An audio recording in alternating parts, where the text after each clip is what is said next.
Okay, we're here today with David Kirkpatrick, the author of the book, The Facebook Effect. David, thanks for joining us today. Good to be here, Lou. Thank you for talking to me.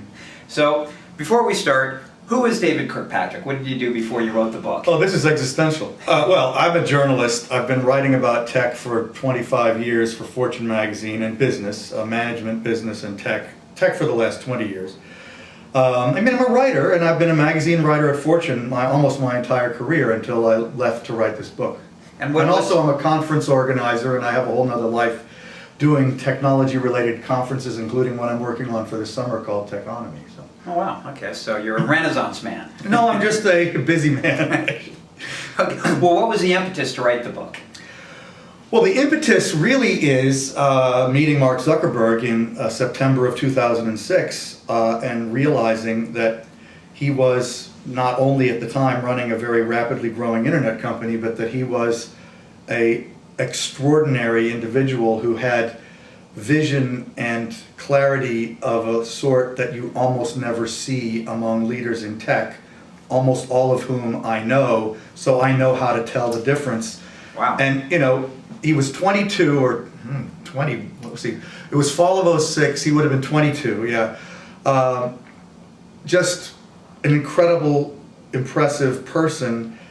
And the thing about that I often say is that this was at the height of the newsfeed controversy that I met with him. In fact, it was literally the day he was issuing his apology to the members, basically. Oh, wow. And I had lunch with him at a fancy Italian restaurant in Midtown, and he was utterly unflappable. He was tired a little bit, but he's used to that. He's a young kid, he doesn't care. He was unbelievably focused on the big picture.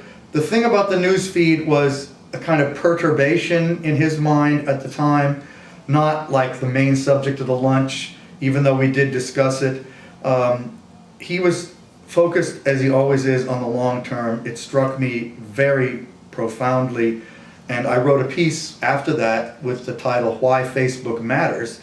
And really the reason I thought it mattered was because I realized its leader was an extraordinary visionary who was almost certainly going to do amazing things. And I've pretty much held to that view to this day. Wow, so that was in 2006, so how much time did you spend writing the book? Well, I started writing the book in really mid-08. And I spent almost 2 years on the book. A year and a half of solid reporting and writing, basically.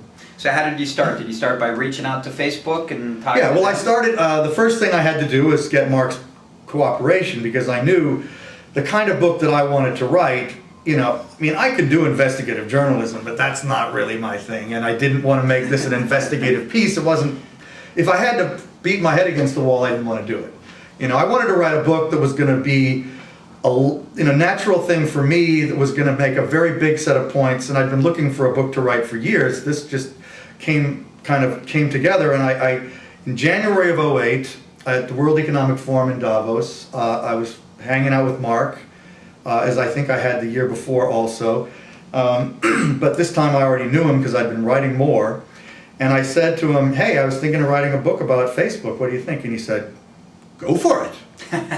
And that was all I needed to know. And as soon as he said that, I came home and started working on the book proposal, and by May I had a book deal with Simon & Schuster, and then I had other things. I had a conference I had to run in July of 08, and as soon as it was done on August 1st, I left to write the book. Wow, okay. Okay, how much time did you spend with Facebook, with Mark? Well, I probably spent, I don't know, in hours with Mark, 15, 20 hours. I had dinner with him a few times, maybe 3 or 4 times. I did formal sit-down interviews with him, I think 3 times. The last one was a good solid 2.5 hour interview. I've talked to him on the phone a bunch of times.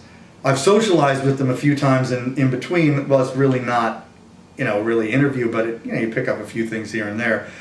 So, the basic point is I tried not to bother him any more than necessary, but he basically was available to me as much as I needed, and I was very grateful for that, because he's a pretty busy guy. So did you attend the F8 in 08, 09? I didn't attend. I didn't attend the first one. I actually wrote a piece. This was in 07. The very first one in 07. It was. I wrote an exclusive inside piece before it happened that came out the minute they opened the doors. So I kind of knew about it beforehand, and I was not able to attend it in San Francisco. The next one in 08, I did attend.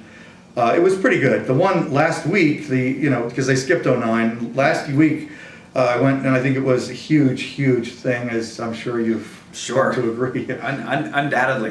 What other resources did you reach out to? Well, I basically talked to every major player in the Facebook story, with the one exception of Eduardo Savarine, who basically prevented by settlement of a lawsuit from talking to me, and before he settled it, he just didn't feel like it, I guess. I didn't talk to the Winklevosses, who some people think are a big part of the Facebook story. I don't really think they are.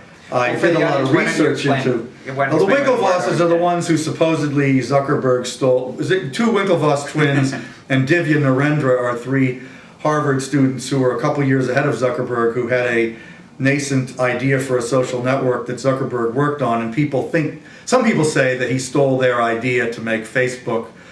They say that, and they did get some money out of Facebook by suing.